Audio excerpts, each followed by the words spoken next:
Dear students, अभी तक spring पे खूब ढेर सारा हमने क्वेश्चन सॉल्व कराया।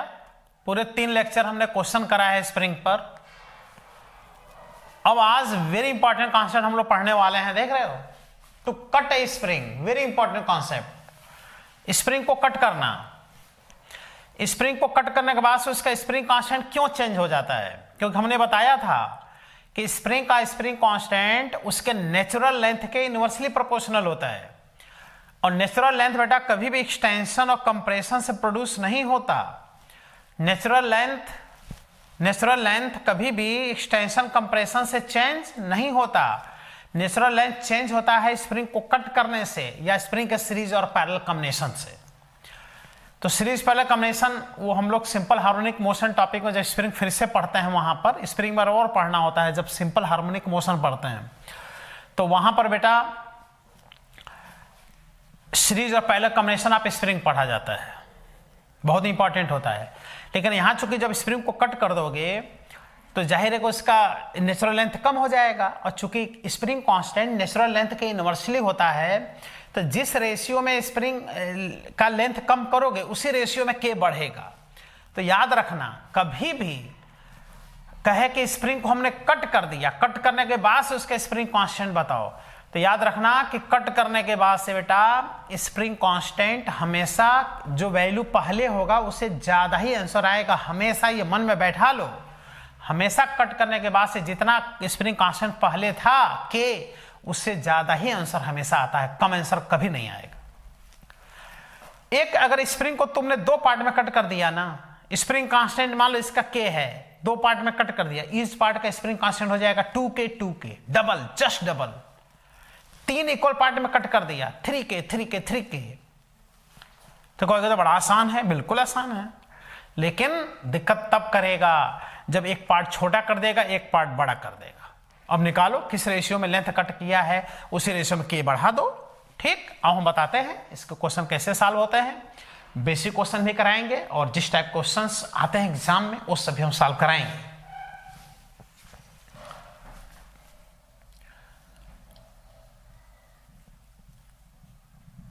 इसका कॉन्सेप्ट यह है कि स्प्रिंग कांस्टेंट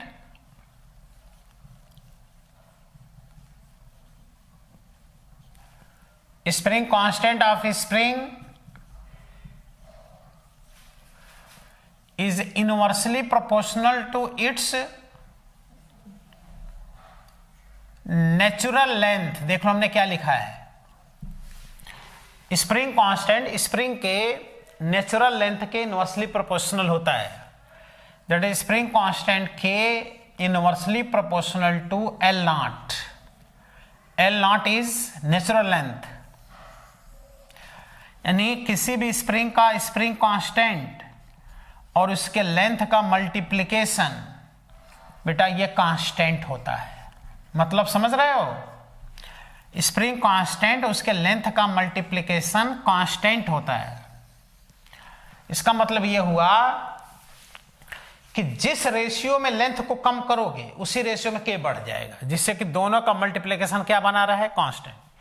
मान लो तुमने स्प्रिंग को कई पार्ट में कट कर दिया। पहले स्प्रिंग का लेंथ है L1, देखो पहले स्प्रिंग का जो लेंथ है वो L1 है और उसका स्प्रिंग कांस्टेंट है K1। तो देखो K1 L1 इक्वल टू होगा दूसरे का लेंथ L2 है और उसका स्प्रिंग कांस्टेंट है K2, तो K2 L2। तीसरे का लेंथ L3 है, उसका स्प्रिंग कांस्टेंट K3 है, तो K3 L3। ये बराबर होगा इनिशियल के, इनिशियल का जितना KL है वो हमेशा बराबर ही रहेगा, इक्वल टू KL नॉट। यही मेन कॉन्सेप्ट है, इसी से क्वेश्चन सॉल्व हो जाएगा। K1 L1 equal to K2 L2 equal to K3 L3 equal to KL naught, constant ये रहता है। ठीक बेटा,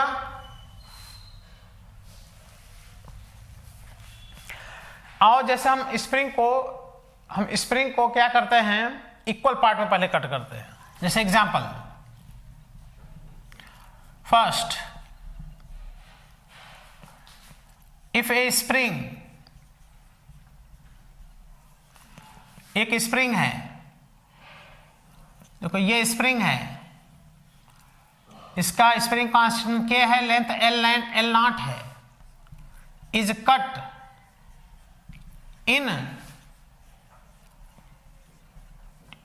इन टू इक्वल पार्ट। इस स्प्रिंग को 2 इक्वल पार्ट में कट कर दिया, 2 equal part. L naught by 2, L naught by 2, इसका लेंथ हो गया आधा, इक्वल पार्ट एल नॉट था तो ये हो गया L naught by 2, L not upon 2, इसका लेंथ आधा आधा हो गया, तो लेंथ हाफ हुआ ना, spring constant just double, spring constant हो जाएगा 2k। देखो इसका मल्टीप्लाई करो, 2k और एल नॉट बाई 2 का मल्टीप्लाई करो तो 2 कट गया, k एल नॉट, देखो k एल नॉट के बराबर आ गया, इसका मल्टीप्लाई करो तो एल नॉट। जिस रेशियो में लेंथ कम होगा उसी रेशियो में k बढ़ेगा, क्योंकि नेचुरल लेंथ घट रहा है।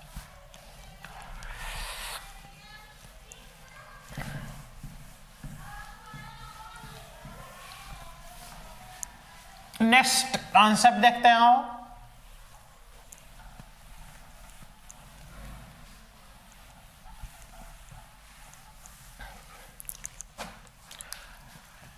सेकेंड कॉन्सेप्ट,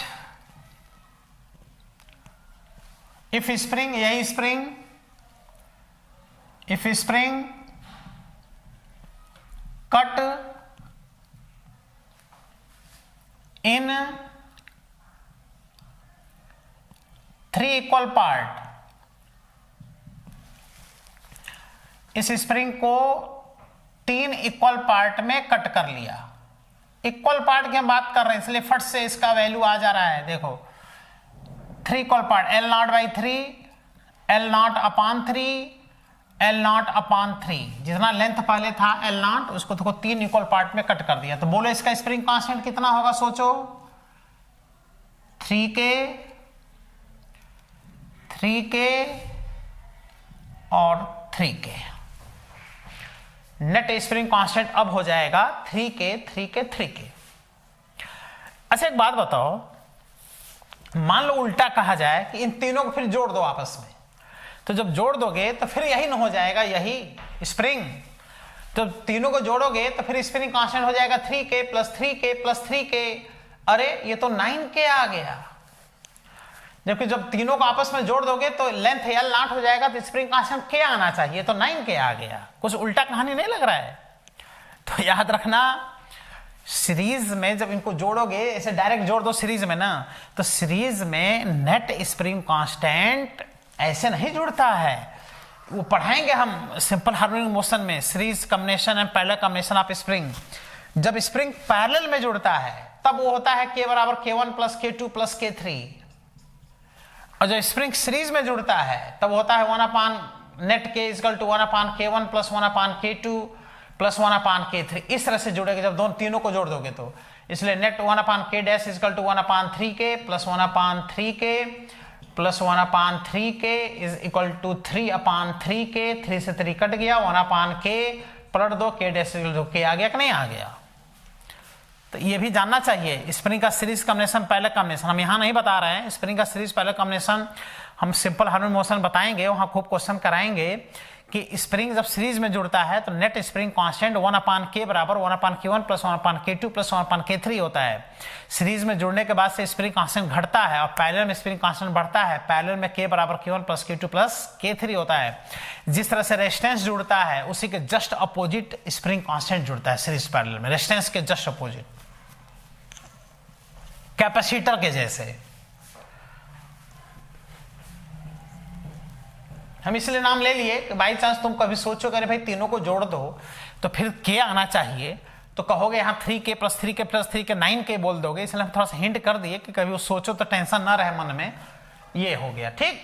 लेकिन ये कोई खास बात नहीं है कि इक्वल पार्ट में इसको तोड़ दिया फिर डबल कर दिया ट्रिपल कर दिया। खास बात तब होता है जब स्प्रिंग को अनइक्वल पार्ट में कट करता है बेटा। एक पार्ट छोटा कर देगा, एक पार्ट बड़ा कर देगा। कहेगा अब छोटे पार्ट का स्प्रिंग कांस्टेंट बताओ, बड़े पार्ट का स्प्रिंग कांस्टेंट बताओ, और इसको मिटाते हैं और अनइक्वल पार्ट में कट करते हैं।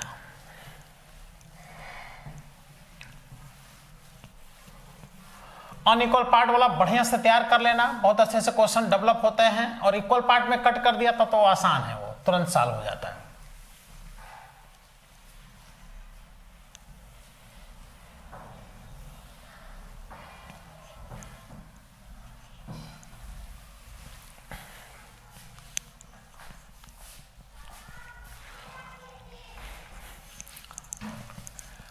Third part, if a spring,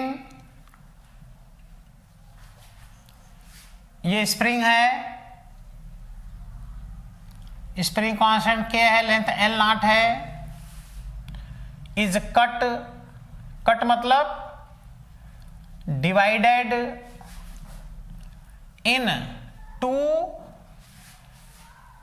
unequal part. Unequal part में हम कट कर रहे हैं, इक्वल पार्ट में नहीं। जैसे देख रहे हो, एक पार्ट ये हो गया और एक पार्ट ये हो गया, छोटा और बड़ा। इसका लेंथ है L1, इसका लेंथ है L2, इसका स्प्रिंग कांस्टेंट है K1, और इसका स्प्रिंग कांस्टेंट है K2। तो कहेगा K1 बताओ और क्या बताओ, K2 बताओ। दोनों ना पूछ के एक पूछ देगा कि छोटे वाले पार्ट का स्प्रिंग कांस्टेंट बताओ, बड़े वाले पार्ट का स्प्रिंग कांस्टेंट बताओ। ठीक है, ऐसे क्वेश्चंस यहां बहुत इंपॉर्टेंट डेवलप होते हैं। तो जानते हो क्या करेंगे, इसका K1 L1 हम बराबर कर देंगे इनिशियल का K L नॉट, यही तो सीखे थे। तो देखो K1 इक्वल टू आ गया K L naught upon L1, देखो ये आ गया K1। अब दूसरे वाले का देखना है तो उसका कहेंगे K2 L2 equal to initial का K L नॉट, तो यहां से हो जाएगा K2 is equal to K L naught upon L2। देख लो बेटा, आराम से स्प्रिंग कांस्टेंट निकल आता है, K1 K2 K L not by L1 K L not by L2। रटना नहीं है, जिस पार्ट का स्प्रिंग कांस्टेंट निकालना है तो उसका K इंटू L बराबर इनिशियल K इंटू L। तुरंत सॉल्व, तुरंत। आओ क्वेश्चन करते हैं, क्वेश्चन करते हैं बेटा। इस पे बहुत इंपॉर्टेंट होता है, एक झटके में गलत करोगे नहीं पता रहेगा तो, एक झटके में गलत होता है।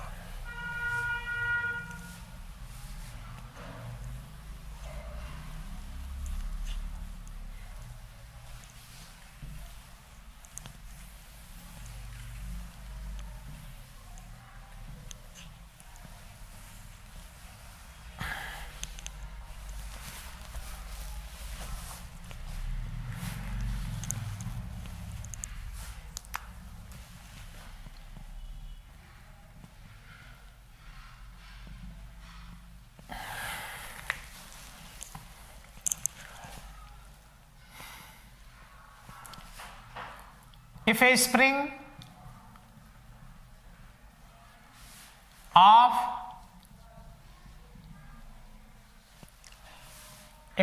of a spring constant K is divided in two part of length ratio 2:3, तो 2 और 3 के रेशियो में बांट दिया लेंथ को, एक छोटा और एक बड़ा।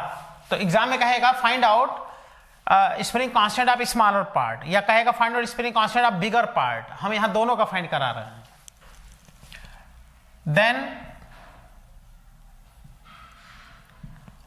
Then find out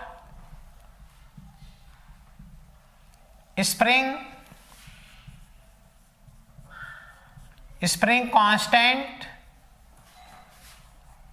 of two parts, दोनों पार्ट के बेटा स्प्रिंग कांस्टेंट पूछेगा। तो ये याद रखना कि दोनों पार्ट का स्प्रिंग कांस्टेंट निकालोगे ना, मान लो तुम्हारे सामने ऑप्शन आ गया तो उस आंसर पे टिक लगाना जिसका वैल्यू k से ज्यादा हो। इन दोनों का जो पार्ट आएगा ना उसका आंसर k से कम नहीं आएगा, क्योंकि छोटा हो गया ना तो आंसर तो k से ज्यादा ही आना है। अब पता चले कि इस बात को ध्यान नहीं दे रहे और k से कम पे टिक लगा रहे तो उसे ही गलत हो गया। तो बताओ बेटा, ये स्प्रिंग है, इसका स्प्रिंग कांस्टेंट k है, मान लो लेंथ L0 है, लेंथ नहीं दिया है। अब इसको दो पार्ट में कट कर दिया, एक का लेंथ L1 दूसरे का लेंथ L2। इसका स्प्रिंग कांस्टेंट K1 फाइंड करना है, इसका स्प्रिंग कांस्टेंट K2 फाइंड करना है। तो पहले तो लेंथ तो दिया ही नहीं है, लेंथ तो पहले निकालो। देखो L1 और L2 का रेशियो दिया है, देखो L1 L2 का रेशियो 2:3, तो यहां से L1 आ गया, L1 का वैल्यू आ गया ratio 2/5 into total L0। L2 आ गया इसका रेशियो 3 दोनों का सम 5 इंटू L0। देखो अलग अलग L1 L2 निकाल लिया। अब तुमको K1 चाहिए ना, तो कर दो K1 L1, देखो K1 L1 equal to initial K L0, ये हो गया बेटा K1 L1 का value 2L0/5 equal to K L0। L0 से L0 कट गया तो ये आ गया, देख लो तुम ही, 5K/2 आ गया, 5K/2 आ गया। ये देखो K से ज्यादा आया कि नहीं आया। अच्छा इसका अब चाहिए, इसका स्प्रिंग कांस्टेंट, तो इसको कह दो K2L2, K2L2 is equal to KL0। यह आ गया K2L2 का value 3L0/5 equal to KL0। L0 से L0 कट गया, यह आ गया K2 is equal to 5K/3। देख रहे हो दोनों का ही K, देखो दोनों का K जो K1 K2 आया K से ज्यादा ही आया। देखो ये 5K/2 आया, ये 5K/3 आया। और कुछ स्टूडेंट तो क्या करते हैं, फट से K भी डाउन कर देते हैं, पता चले जिसका आंसर K से कम दिया है उसी पर टिक लगा दी। अरे ऐसा कैसे होगा, बाद में तो K ज्यादा ही ना आएगा। ठीक बेटा,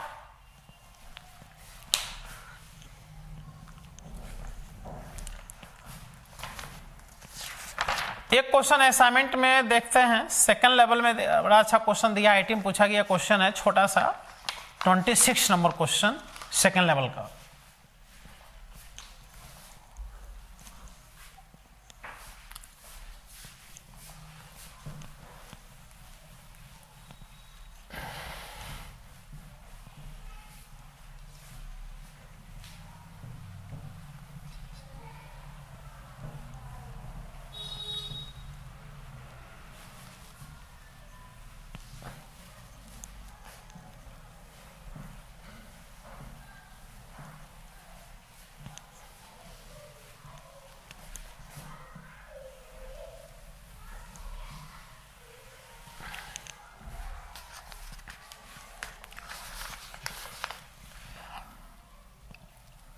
तो 26 number question of second level.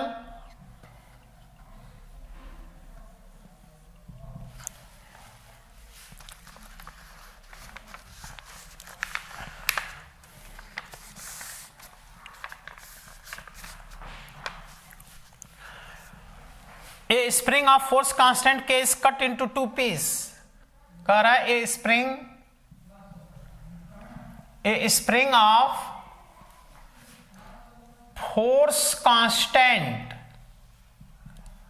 A spring of force constant के, फोर्स कांस्टेंट यानी स्प्रिंग कांस्टेंट के इज कट इन 2 पीस यानी 2 पार्ट, 2 पार्ट में कट किया, such that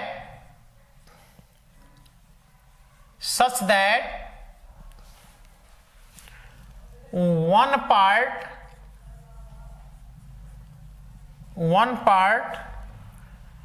is double the length of the other part. Double the length of other part. Then long piece will have the force constant. Then find out spring constant यानी force constant of longer piece यानी longer part का, बड़े वाले part का spring constant पूछ रहे हैं। अब बेटा सॉल्व करो सब लोग, हमें आंसर लिख रहे हैं 2k/3। ऐसे क्वेश्चन आता है, एक झटके में गलत हो 3k/2, 3k, 6k,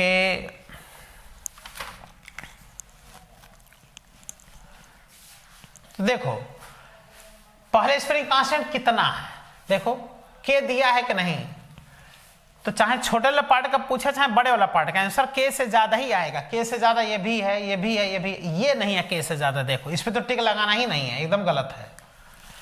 अब कुछ स्टूडेंट क्या करेगा, इसी पे टिक लगा देगा, आंसर के से ज्यादा ही आना है, तो ये भी के से ज्यादा, ये भी के से ज्यादा है। आंसर तो दिख ही रहा है, सीधा सीधा दिख रहा है। तो बताओ बेटा, जो लेंथ का रेशियो आएगा बाद में कट करोगे, मान लो शुरू में लेंथ L0 है, स्प्रिंग कांस्टेंट K है शुरू में, तो बाद में जो लेंथ का रेशियो है, देखो एक का लेंथ दूसरे के लेंथ का डबल है, तो यानी एक अगर L है तो दूसरा क्या है 2L, यानी उनका जो लेंथ है वो 1 और 2 के रेशियो में है। 1 to 1 कह दो, अरे 1 2 कह दो, 2 1 कह दोगे तो ये बड़ा ये छोटा, और 1 2 कह दोगे तो ये छोटा ये बड़ा, और क्या। लेकिन स्पष्ट कह रहा है कि एक का लेंथ दूसरे का डबल है, तो चलो इसको 1 मान लो तो इसको 2 मान लो, इसको 2 करते तो इसको। अब किसका स्प्रिंग कांस्टेंट पूछ रहा है, लॉन्गर पार्ट का, तो लॉन्गर पार्ट L2 2 अपान दोनों का सम 3 इंटू टोटल लेंथ L0। अब एक स्प्रिंग कांस्टेंट चाहिए तो K2 L2 बराबर शुरू का K L0, जो हो गया बेटा K2, L2 का वैल्यू 2L0/3 बराबर K इंटू L0, L0 से L0 कट गया, तो देखो इसका स्प्रिंग कांस्टेंट K2 बराबर 3K अपान 2 आया कि नहीं आया। सीख लो इसको, खूब सही से सीखो, एकदम आसान होता है और बहुत ही इंपॉर्टेंट होता है, बहुत है, एक झटके में गलत होता है। बाई चांस एग्जाम में मान लो नहीं सॉल्व कर पा रहे हो तो आंसर अगर ध्यान दो ना तो आंसर तुमको मिल जाएगा। बस ये ध्यान देना कि के से कम पे आंसर पे टिक ना लगा देना, के से ज्यादा पे लगाना। तो ये देखो सीधे 6K था, ये सीधे 3K था, लेकिन चूंकि रेशियो से निकालोगे तो अपान में भी आएगा, इसलिए ये आंसर दिख रहा है और के से ज्यादा भी दिख रहा है। ठीक,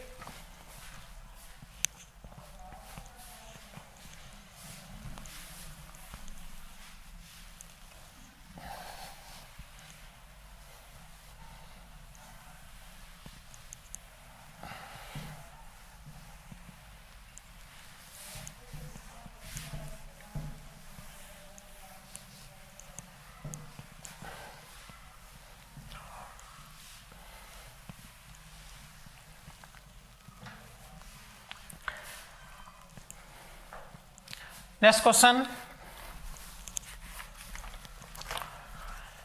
क्वेश्चन असाइनमेंट के फर्स्ट लेवल से करा रहे हैं। फर्स्ट लेवल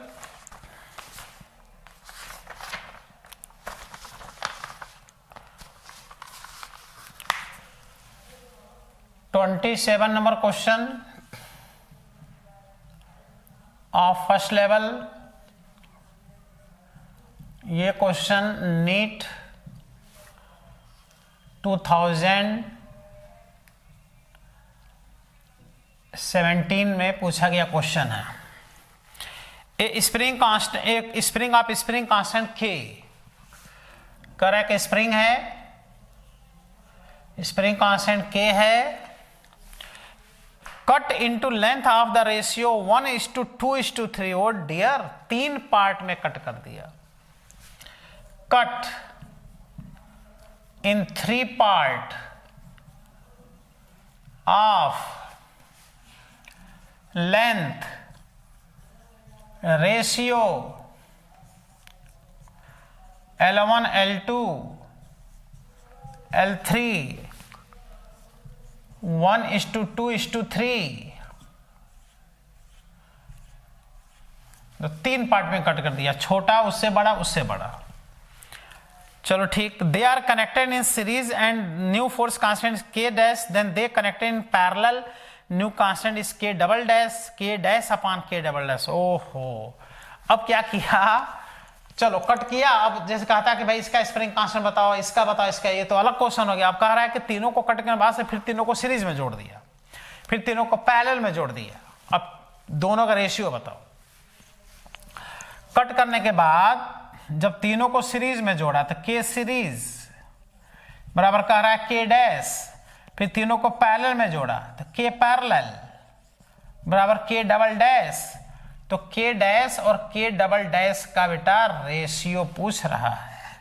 पहले तो तीनों का K निकालना पड़ेगा, फिर तीनों को सीरीज में जोड़ो, फिर तीनों को पैरेलल में जोड़ो। सीरीज को कह रहा है K डैश, पहले को K कह रहा है K डबल डैश, फिर दोनों का रेशियो बताओ।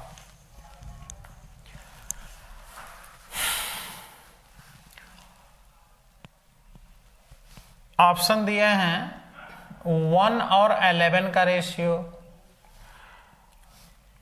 1 और 14 का रेशियो, 1 और 6 का रेशियो,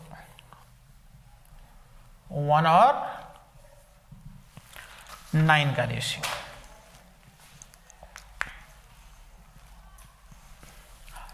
ठीक बेटा,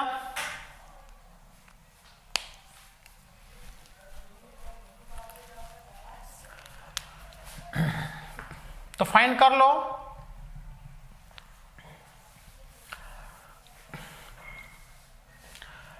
पहले तो इनका K1 K2 K3 फाइंड करो। देखो इसका K1 होगा 1 पार्ट, इससे बड़ा पार्ट K2 होगा, इससे बड़ा पार्ट K3 होगा।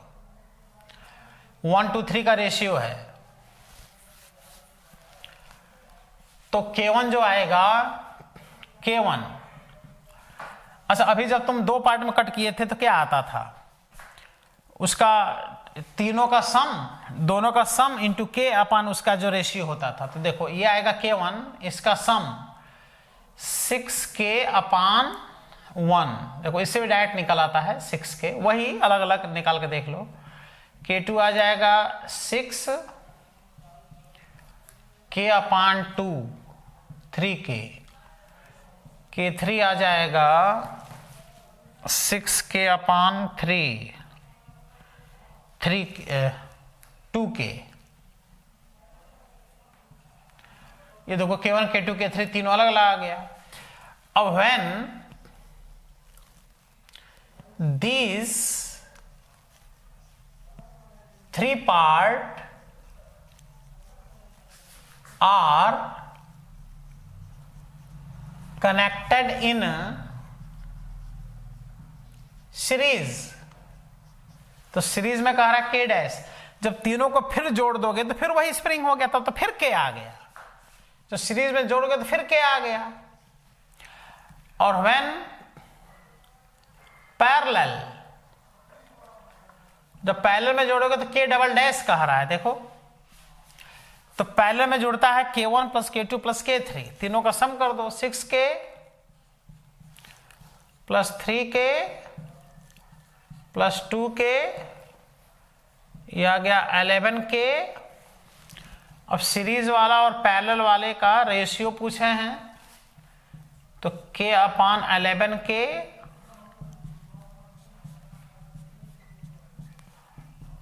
दिखा आंसर। आंसर दिखा बेटा, बहुत आसान होता है। खूब तैयार करो, कहीं दिक्कत हो तो बोलो, खूब मेहनत करो बेटा, खूब प्रॉब्लम सॉल्व करो, विशेष रूप से तैयार करो। स्प्रिंग का कॉन्सेप्ट खूब आता है क्वेश्चन एग्जाम में। विशेष रूप से स्प्रिंग का कॉन्सेप्ट तैयार करो, विशेष रूप से। ठीक बेटा, अभी एक लेक्चर और लगेगा अगले टर्न पर, इसकी पोटेंशियल एनर्जी वो बताएंगे, total mechanical energy, equilibrium, stable, unstable और न्यूट्रल, उस पर क्वेश्चन कराएंगे, टॉपिक फिनिश हो जाएगा, फिर सर्कुलर मोशन स्टार्ट होगा। Thank you, all the best.